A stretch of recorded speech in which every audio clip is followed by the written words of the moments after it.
All right, so here's what we're gonna do today, friends. We have been learning about these different types of inheritance. So we're gonna be investigating how that plays into basically creating a monster is really what we're gonna do today, okay? So let's look at the instructions on the top of our paper. It can be a little confusing, that's why I kind of want to walk through it with you guys together. So you've learned about different types of inheritance. Some are simple, like the dominant recessive. Some are more complex, like incomplete and co-dominant. You're gonna see that in the lab today. So you're gonna investigate how a combination of these genes work together to create an organism, okay? So you guys have pennies right in front of you. So you're going to flip a coin twice to determine the genotype.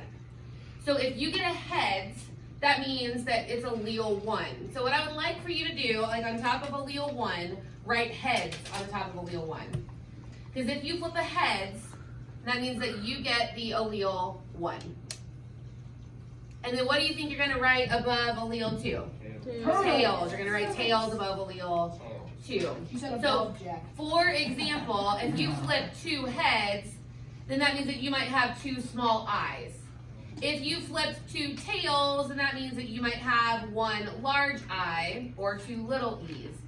If you flipped a heads and a tails, then that means that you would be heterozygous and you'd have 1 of each, okay?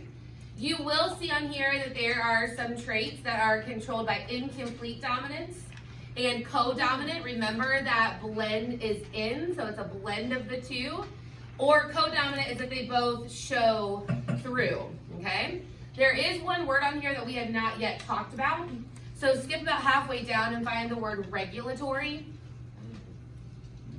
A regulatory gene is one that controls the expression of another.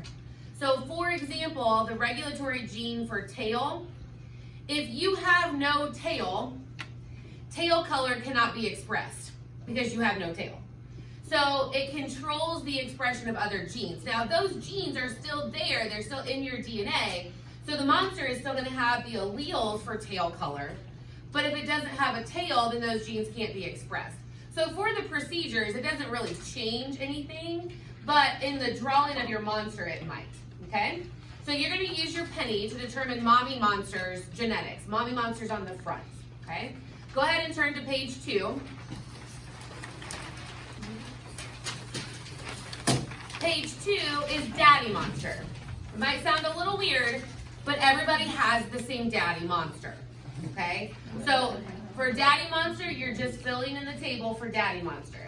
And then down here, when it comes to all the Punnett squares, you're going to be crossing mommy monster and daddy monster in the Punnett squares.